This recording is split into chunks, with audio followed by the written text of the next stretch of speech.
leaf everywhere. At the rear, at the end of a long corridor, was a private throne room where the most important guests were received.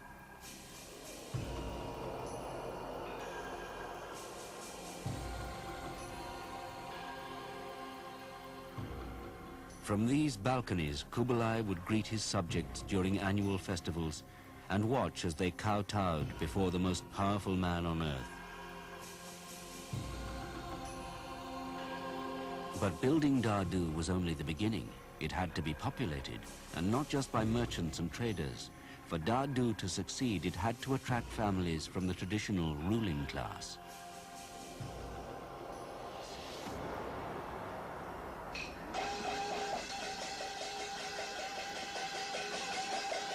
Kublai's solution was to turn Dadu into a city of culture, and he would be the greatest patron.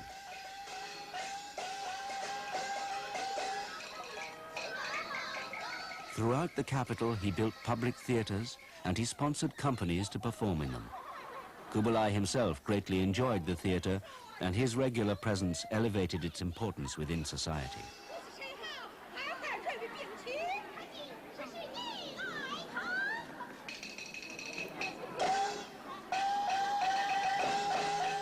Hundreds of companies toured the country with a growing repertoire of new works. Drama became more colloquial. It dealt with stories about ordinary people. This was an era of tremendous literary development.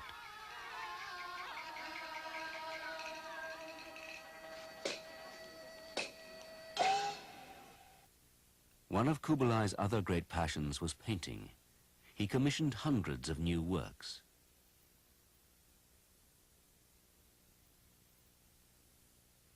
This is Kublai himself at the hunt. His reputation would have shone without a blemish, but he could not ignore his Mongol heritage.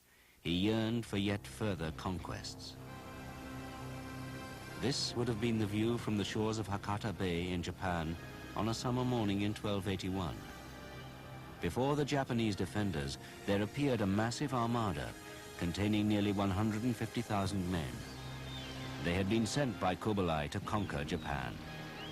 This was the second such expedition. 6 years before, another invasion fleet had been scattered by a great storm.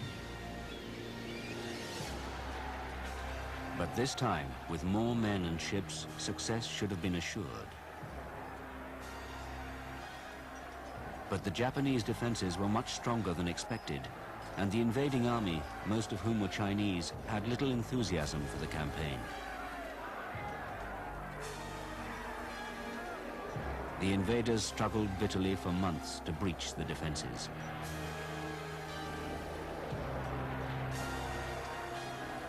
Then, just when it seemed Kublai's forces would prevail, another great storm blew up.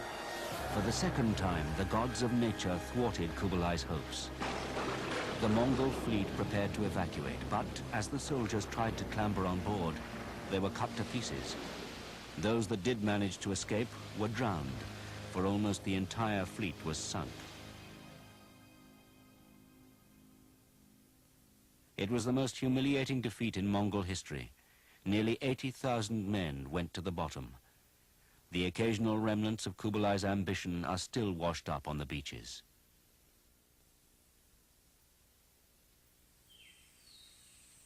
To the Japanese, Kublai's disaster was of enormous significance. The typhoon was no accident. It was a divine wind, kamikaze, sent by the gods to save Japan.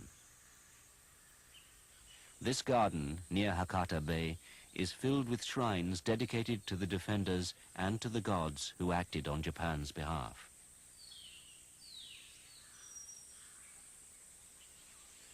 Here is enshrined the belief that the gods would never allow Japan's enemies to conquer and occupy her territory. It helped to forge the Japanese belief in themselves as being different to all other peoples, special, protected by the gods.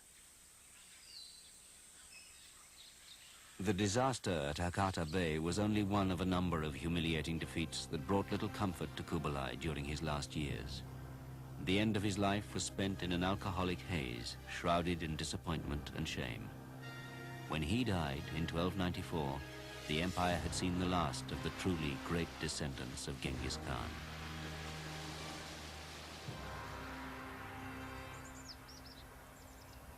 In the foothills of the Chinese northern highlands, where the Mongol army first broke through into China, there is a small stone archway. It was set up by Kublai's successors as a lasting tribute to Mongol control of China.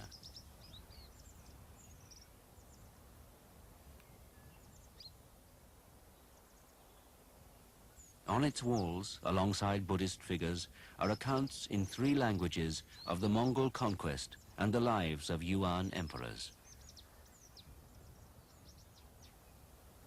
But the real and lasting legacy of the Mongol domination of China is here, the Forbidden City in modern Beijing.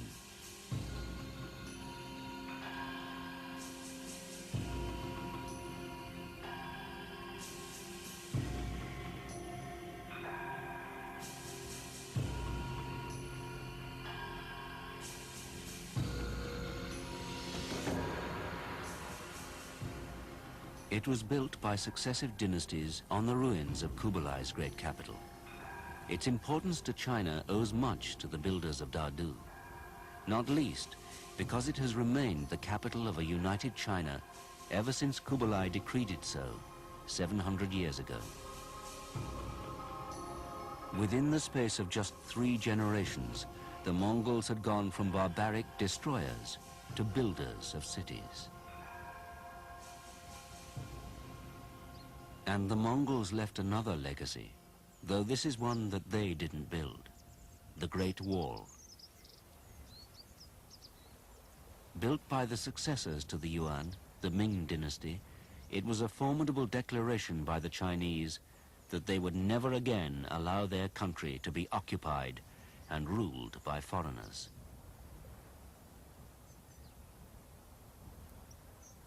The Great Wall marked the end of China's trade and intellectual links with the outside world. It marked a return to a traditional, inward-looking way of life.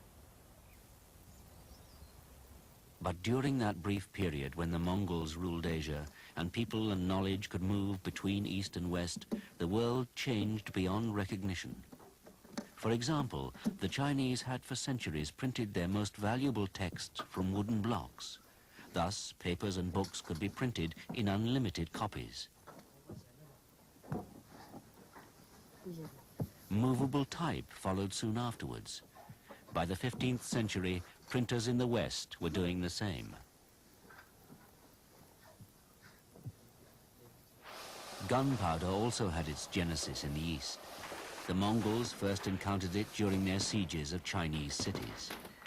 10 years later, Hungarian chroniclers recorded its use by the invading Mongol army of 1241.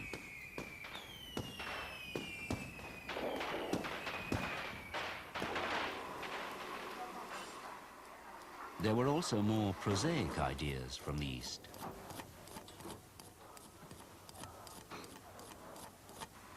Noodles. Venetian merchants imported the delicacy to Italy: spaghetti. There was another import from the Mongol Empire that had its effect on Europe. In 1346, the Black Death was first recorded among Mongols laying siege to the town of Kaffa on the Black Sea. Within 30 years, this unknown Asian disease had spread as far as France and Britain. It killed 1 in 3 of all the peoples of Europe. By then, the Mongol Empire itself had already begun to disintegrate. First to go was the Ilkhanate in Persia, followed 30 years later by China. The last Khanate to hold out was the Golden Horde, which survived in fragments for almost 300 years. Today, the Mongol homeland has shrunk to a remote enclave. It is back where it all began. The hard realities of the modern political world have left it isolated between the 2 empires of Russia and China. Today, Mongols are struggling to find a role for themselves in the modern world, a world dominated by the city. Over recent years, tens of thousands of them have abandoned the land and sought the alleged attractions of urban life.